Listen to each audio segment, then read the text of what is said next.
to Get Moving TV. I'm Dr. Chris Landon, and I serve as your host. It has been my pleasure. I think it's probably over 15 years of being here at VACE. What an extraordinary thing that this community has. Initially they came and they did a little video for a school where every child was failing, called what's now called Foothill Technology High School. We talked about medical careers, and then Barry Tronstad, who was the chief at the time, had spent $1 million on this studio and said, "Oh, can you think of any ideas for a show?" I go, "Well, to support you, of course." So that took me about a half hour, and we had 30 shows written out. So today, I get to have Sandra here, whose job is to make sure that all the people who are educated here have a place to spend the rest of their careers. Yeah. So tell me, how does one go about becoming a employment specialist, I guess? Is that your exact title? That is my title. I didn't know that this was a career path that I could even get into. I've been recruiting for almost 15 years in the corporate world, and I had a friend that saw this position was available, and he sent it to me on LinkedIn, because I do a lot on LinkedIn, and he said, "You should apply for this job. It looks like it would be a great fit for you." And I did, and here I am. I love it. It's great. It's been a great career choice. So what, corporate recruiters, so that would be IBM, Not MGM, that big. Well, I started actually in staffing agencies at Apple One a long time ago. And I actually didn't know that career existed either. I went back to school and I got my master's degree a little bit later in life as my second career. And when I was done, I was looking for a job and went to Apple One, and they actually hired me to work for them instead of putting me at another company. And that's how I started in my recruiting world. And then I went so it's an agency setting, and I went from there into work for a company. A lot of my corporate experience actually was in the mortgage industry, and we know what's happening in the mortgage industry right now. So that's kind of how I ended up here. So no real estate agent in there anywhere? Actually, it's funny you ask. I was a real estate agent for a minute. Yes. Right before everything kind of crumbled. I did do that for a little while. And yeah, it would have been a great career, but it was going to be hard at that time. I think it was in 2008. No, I think it's gotten worse now that the National Association of Realtors has gone, oops, 6% as these house prices have gone up, maybe it doesn't really cost that much. And you know what, I haven't kept up with it, so I wouldn't. Right. So what did you get your master's in? Business administration. So with an MBA, were you recruited immediately? I mean, that's my friend's experiences. No, because in 2010, the economy was not good, so I really had to go out and find a job. And this school said that they would help me find a job, of course, but it was hard. It was a hard time to look for a new. I had no recruiting experience. I didn't really even know what I was going to do. I just knew I needed to. I had done some. I actually owned a sober living, which was really random, and then from there I became a personal trainer. And so after my master's degree, I didn't really know what I was going to do, but I figured it out, and I landed in recruiting, and I loved it. There's a lot of zigging and zagging there, real estate agent, sober living. I was trying to figure out who I was in my 20s. Yeah. I didn't figure it out until I got in my 30s. Well, I think just about everybody bounces around there, unless you're heading to medical school, in which case it's 28 years of doing exactly the same thing, year in, year out, and giving blood to try and get a little money, and that's about it. Yeah. So your experience here, you live in Thousand Oaks, so have you been in Ventura County your whole life? Or? I was raised in Simi Valley, and then I went down to Huntington Beach, Orange County, for about 13 years. I went to Long Beach State, where I got my undergrad. And so but then when I finished my master's degree, I found the Apple One that hired me was here in Thousand Oaks. So I got to come back to Ventura County. Yeah. So as you're counseling the kids, do you include your own experience that we tried this, we tried that, because a lot of times VACE, kids they tried junior college, it didn't work out for them, they're living with their parents, and now what do I do? And so I try to emphasize for everybody that whoever sits in that chair has been in pretty varied path there and finally finding it. Yeah. So how do you counsel them? Do you use your own personal experience or?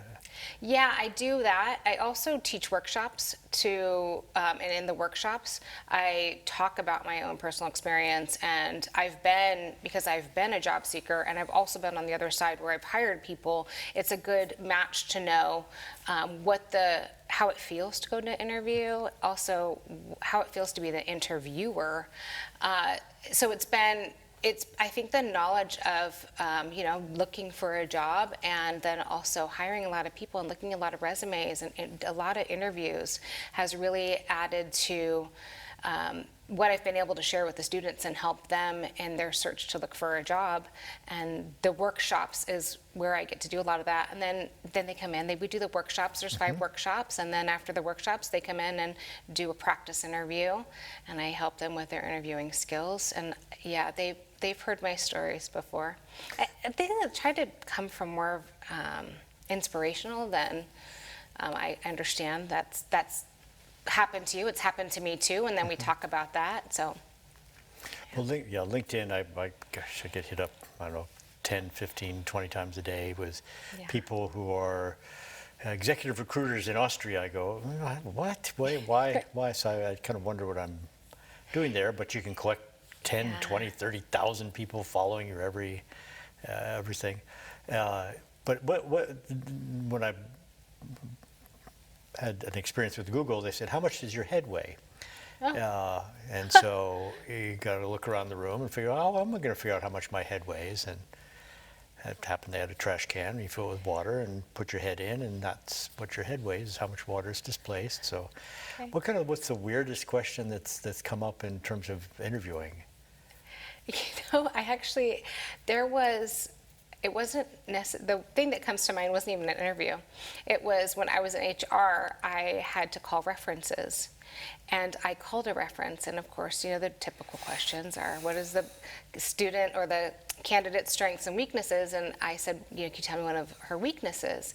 And the guy just said, she is little and she can't lift very much weight. That was his response to her weakness, and I've never forgotten that. That was pretty funny. But now she's carrying her own weight, I'm sure. She's carrying wherever her she own is. weight. Yeah. Unfortunately, I don't know where she is now, but yeah, that was his response to that question. Well, in terms of the arc of the people who come here as students and leave, what makes them a successful interview? After they've been through and they've stuttered and come in with mustard on their tie and shown up late to the interview or been too overweight, what are your best hints there? Well, I always tell them, number one, it's how your presence in the room, and make sure you smile. I think people get so nervous. They walk into an interview and they're straight-faced and they don't have their personality, and so they hide who they are because they're so nervous, and they just smile. It just kind of softens the mood a little bit and takes their nerves down a little bit too. And I think that's where I start. Just walk into a room, be confident. You got to have a good handshake, obviously, and then smile. And then everything else kind of flows. And I have interview questions, and I tell them, do not memorize the answers to these. Just have an idea of what you want to say, and it'll all come together when you're asked the questions. And any horror stories, interviewers? Because I've had crazy things happen to me. I know that I have some. Off the top of my head, I can't think of any. Nobody's ever thrown anything at any of your interviewees? No. Did you throw? No, I got thrown at. So. Oh, no. No, that hasn't happened. That's fine. No. But whatever. No, So- I've had people that I've known before when in the corporate world, people would come in to interview, or I'd share people's resumes, and I've, had people show up without a copy of their resume or sweating profusely. And so, coaching just people through those kind of situations it's been nice. I do actually have one great story. Sorry, you were going to ask me something and I interrupted I'm you. looking for the great story. I went to the doctor's years ago, just whatever, we all go to the doctor's, regular doctor visit. And this girl behind the counter, she was young, and you know, she's really smart. You could tell she's really smart, had her act together. And I had a follow-up appointment. I met her, and she, as I was leaving, you know, she said, "What do you do for work?" And I said, "I'm a recruiter." And she said, she slipped me her business card and said, "Hey, can you call me? I'm looking for a new job." And in the course of talking to her, she was only 19 years old. I thought she was, you know, 23, 24. She just presented herself really well. And she came in, shared her resume with me, and she came to interview at the company. And she did amazing in the interview, and then she was promoted like 3 times. She went back to school and got her bachelor's degree. She worked really hard, but it was, I think sometimes in the world it's seeing potential that people don't see in themselves. And that's also what I love about here at VACE. I see potential in these students, and what I could see what they're so smart, and that they can really do what the things that they don't think that they can do, but they can. And it's been great to be here to witness that and help students find their strengths and help them succeed in an area that maybe they haven't succeeded before. Well, having watched the teachers here for a decade or 2 or so, it is remarkable to me. These kids will come in and they're doing Facebook while they're supposed to be working, and they got piercings, and well, slowly but surely the piercings come out and they actually read the book. They're able to answer the questions, and their cell phones get turned off when they're here. Yeah. But it's a process. I have no idea how these teachers make it through, but it's like acting. They just come to it every time. They bring that information across. So there's a great set of teachers here. And, so by the time they're done and they get to you, it's night and day difference from where they were 10 months before. Yeah, and the beauty of it is actually, so in orientation, I meet them briefly to tell them a little bit about, you know, who I am and when they're going to be meeting with me, and I set them up for they're supposed to do some things online, and so I get to see them in the beginning, but I haven't actually, because I've only been here since November, so I haven't been able to see somebody from the very beginning to the end, so that's going to be great. Right now, I'm kind of just getting them in the beginning, and then I've been able to place quite a few people. And those stories have been amazing. Just, yeah. Well, I know the new minimum wage is $20 an hour. Do you see that affecting the employment market there? I see. You know, I don't know what's going to happen yet. I think it's going to eventually it's sad. It's sad to me that, you know, the jobs where students, you know, and high school kids, 16-year-olds, you know, just wanted to make some money on the side because their parents are telling them they need to go get a job. Yeah. You know, unfortunately, those jobs are probably going to disappear and be replaced with robots and AI. So the skills are going to be even more important, because where are those kids going to get jobs now? It's going to be interesting to see how that all plays out. But for our students, and when they graduate, unfortunately, they start at minimum wage now. Mm-hmm. And that's just, you know, the reality of it. Well, maybe probably a couple dollars more than minimum wage. Eventually, right, as the cycle turns, companies charge more, and so then we could pay people more, and, you know, the cycle continues like that. But eventually, hopefully, everything will get caught up. No, I think I started at $1.15 an hour selling 19-cent hamburgers at McDonald's in Thousand Oaks. So I was a bagger at Lucky's in Simi Valley for $4.20 an hour. Yeah. Oh, well, yeah. That's right. We were always jealous of the people who worked at the grocery store, because they actually had some benefits and I did. Things like that. It was great. So who are the employers in Ventura County? I mean, that's always been a problem. Ventura County is really, it's a sheriff's department, it's a fire, it's teachers, it's a bedroom community. We don't have a lot of industry here. You know, well, first of all, I've been working a lot with the county. There's 26 different agencies within the county that hire. Yeah. And so I've been doing a lot with them to learn, to be able to teach the students how to apply for the jobs for the county, because it's not you don't just submit your resume. It's a lengthy 2-3 hour process. So I have been meeting a lot with the county to work with them because they have a lot of positions that they need to fill. But unfortunately, the people that are applying, they don't know how to do the application properly. So I've been spending a lot of time with the students on that. And then also, I really feel like the small to medium-sized businesses don't get enough love, and they're the companies that have the random positions that they can't afford to post on LinkedIn and they can't afford to post on Indeed. So they're the small mom and pop shops that you meet at the chamber events that need our students, and that's where I think our students can really thrive and get their foot in the door. Those small to medium-sized companies that really need the services, the programs that we offer, skills. I generally try to have 1 to 4 pre-medical students, of whom maybe one actually makes it to the medical school application. They all end up, but they said, by the time you're done with me, you're an interesting person anyway. And I have one who, while she was working for me, is on LinkedIn looking for a position. So she said, "Oh, you give me a letter of recommendation." I go, "Yeah, in a year when you've had enough education about this." But she ended up at UC San Diego in the working with cancer patients, and then the 2 people above her quit, and all of a sudden she's in charge of the department. So sometimes these things happen a little quickly. The County of Ventura is definitely the biggest employer in the County of Ventura. Yeah, and they, the people at companies are the company's biggest assets, and if they don't treat them well and they have high turnover, unfortunately, that's a company problem. I'm not saying that happened with your student, or with your employee, but it is definitely something in society that is taken to lately. Yeah, LinkedIn is just, they have all those jobs, and my gosh, I can be president of everything, Colgate Palmolive. Oh, yes, look, they're looking for a new president. I'll apply for that too. So yeah, and those jobs actually, it's expensive to post those jobs.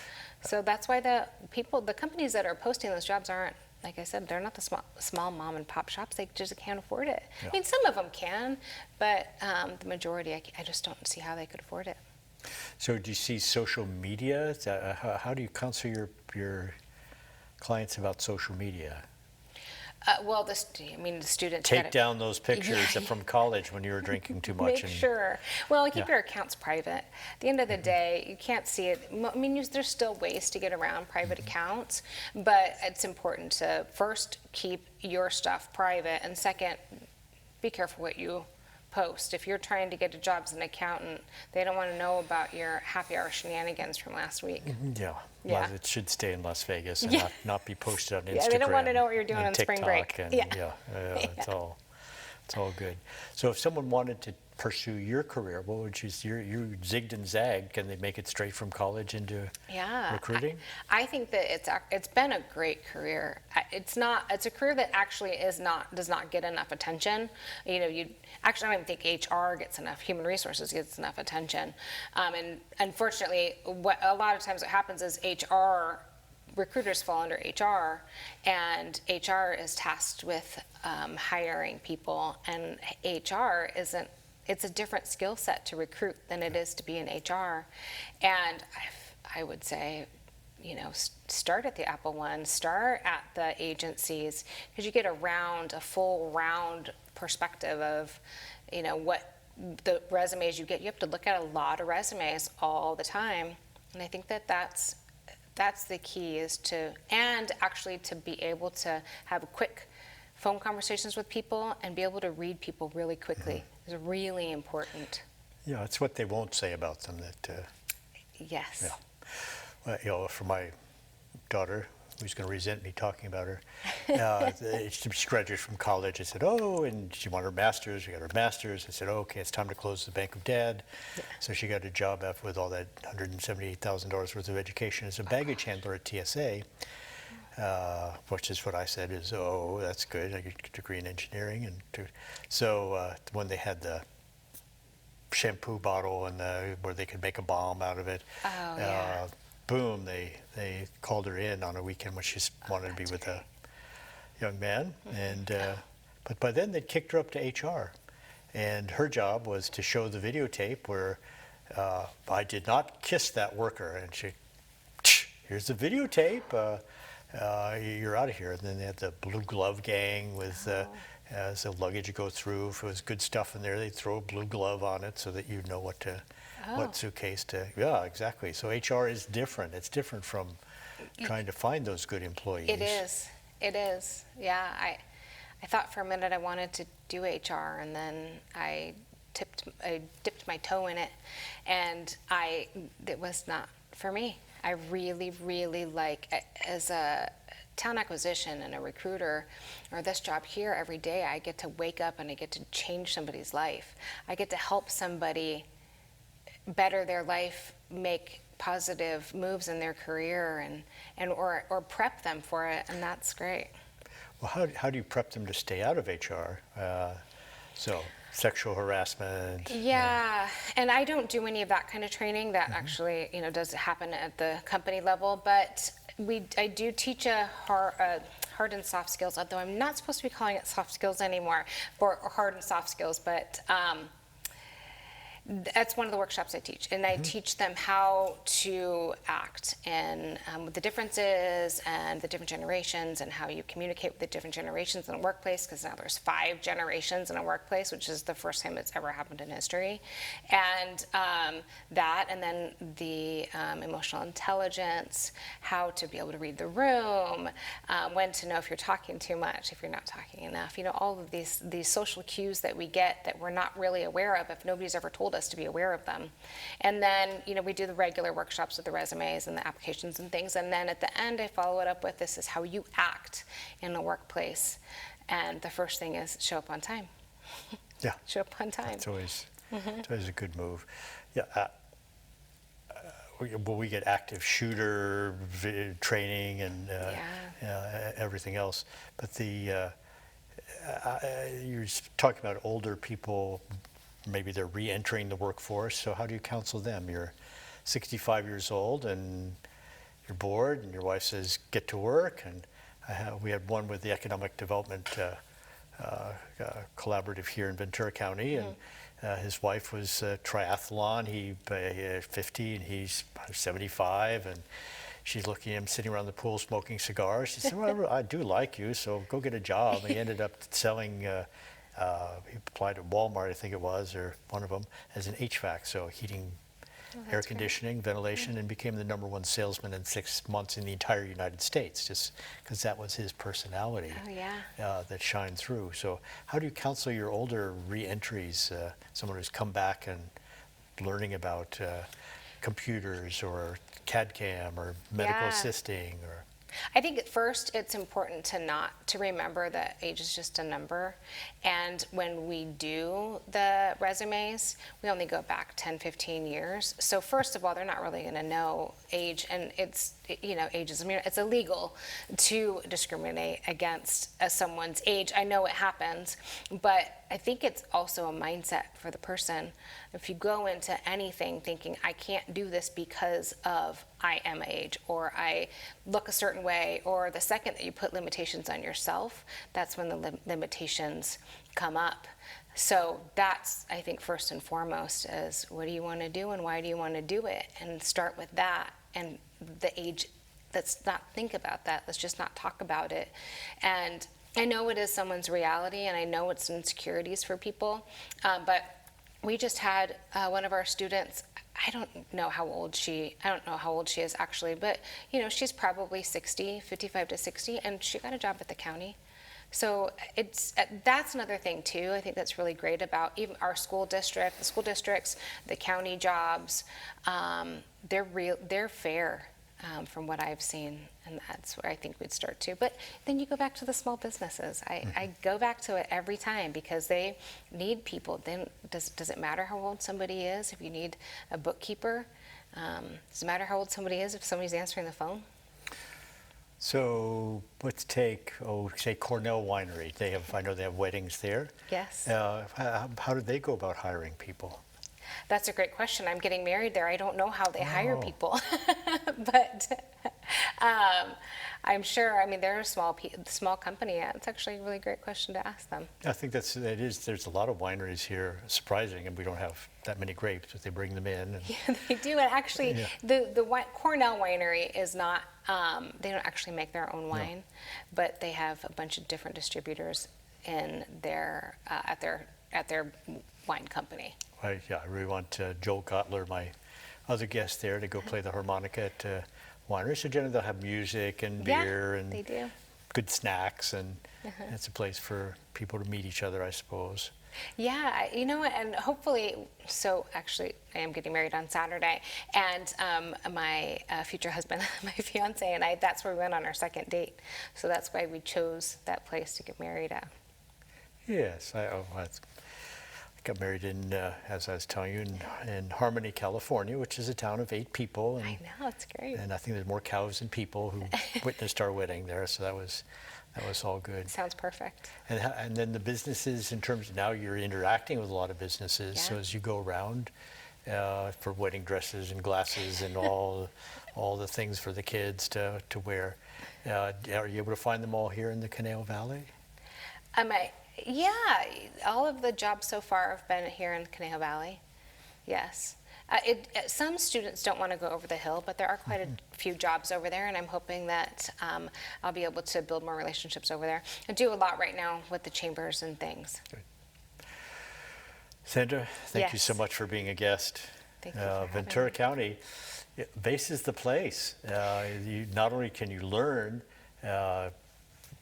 video, editing, graphics, computer, CAD/CAM, medical assisting, but you have a great assistance, and it's not just an investment in something to do for 10 months, but it's investment in your career, and hopefully giving you a guidance and by talking to people here, how did they get to where they are? What's the arc of their career? And how to dress for an interview, and how to speak at an interview, and how to be kind and calm to everyone around you while you're interviewing. So Ventura, it's time for you to get moving.